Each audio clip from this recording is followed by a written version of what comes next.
Chemotherapy பற்றியும் அதோட mechanism of action என்ன, சைடு எஃபெக்ட்ஸ் என்னென்ன, நம்ம என்னென்ன ப்ரிகாஷன்ஸ் எடுத்துக்கணும், ஸோ எதை நம்ம ஃபோக்கஸ் பண்ணி healing and recovery plus treatment கம்ப்ளீஷனுக்கு நம்ம என்ன பண்ணலாம் அப்படிங்கிறத பார்க்கலாம். So how does chemotherapy work? So chemotherapy எப்படி நம்ம பாடிக்குள்ளே வேலை செய்யுதுங்கிறத பார்க்கலாம். ஸோ கீமோதெரப்பி வந்து மோஸ்ட்டாக நம்ம பிளட் வெசல்ஸ் மூலியமாக, அதாவது ரத்தம் மூலியமாக ஒரு இன்ஜெக்ஷன் போட்டு நம்ம ட்ரக்ஸை கீமோதெரப்பியாக கொடுப்போம். கீமோ ட்ரக்ஸ் வந்து மோஸ்ட்லி இன்ஜெக்ஷன் டைப்பில் தாங்க இருக்கும்.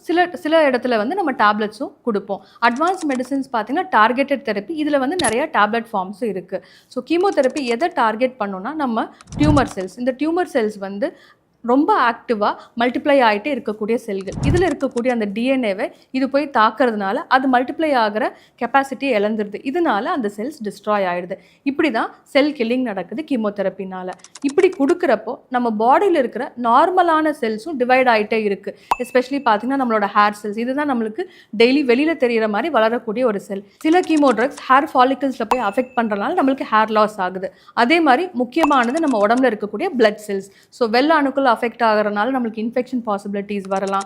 ரெட் பிளட் செல்ஸ், நம்ம ஹீமோக்ளோபின் கம்மியாகலாம், பிளேட்லெட்ஸ் கம்மியாகலாம். ஸோ பிளட் செல்ஸையும் நம்ம கீமோதெரப்பி தாக்குது. இந்த சைட் எஃபெக்ட்ஸை நம்ம பார்த்து தான் கீமோ ட்ரக்கோட டோசேஜும் அட்ஜஸ்ட் பண்ணி கொடுக்குற மாதிரி இருக்கும்.